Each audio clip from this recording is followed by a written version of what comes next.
जी को आप याद आए हैं, अलायंस किया आपने इसरो की बैठक की। जी 6G अलायंस। हाँ, B6G alliance, Bharat 6G alliance एक नई टेक्नोलॉजी के बारे में विश्व स्तर पर मंथन हो रहा है।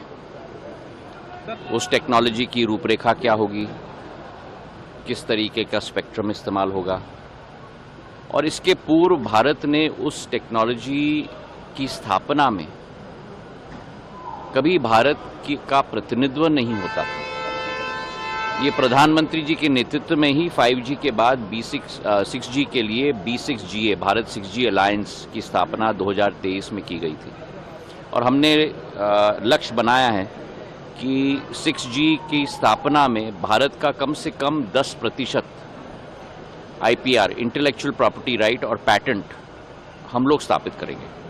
तो इसके लिए 7 वर्टिकल्स हमने बनाए हैं। स्पेक्ट्रम, यूज़ केसेस, किस तरीके के इक्विपमेंट हम लोग मैन्युफैक्चर करेंगे, ग्रीन सस्टेनेबिलिटी का वर्टिकल। तो हर 3 माह में मैं उसकी समीक्षा करता हूँ कि उस पर क्या प्रगति हुई है, कैसे हम लोग अब भारत की आवाज़ विश्व पटल पर हम लोग ले जाएंगे, क्योंकि 17% विश्व की आबादी भारत में है। विश्व की सबसे द्वितीय बड़ी टेलीकॉम मार्केट भारत में है।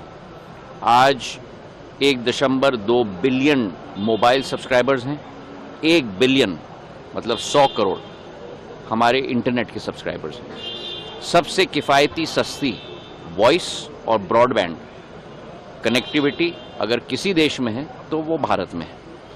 तो भारत की आवाज़ आज विश्व पटल पे गूंजनी चाहिए और अंतर्राष्ट्रीय मॉडल भारत में स्थापित हो। इससे ज़्यादा महत्वपूर्ण है कि भारत का मॉडल विश्व स्तर पे स्थापित हो। इस पर भी हम लोग B6GA में मंथन कर रहे हैं। बहुत बहुत धन्यवाद।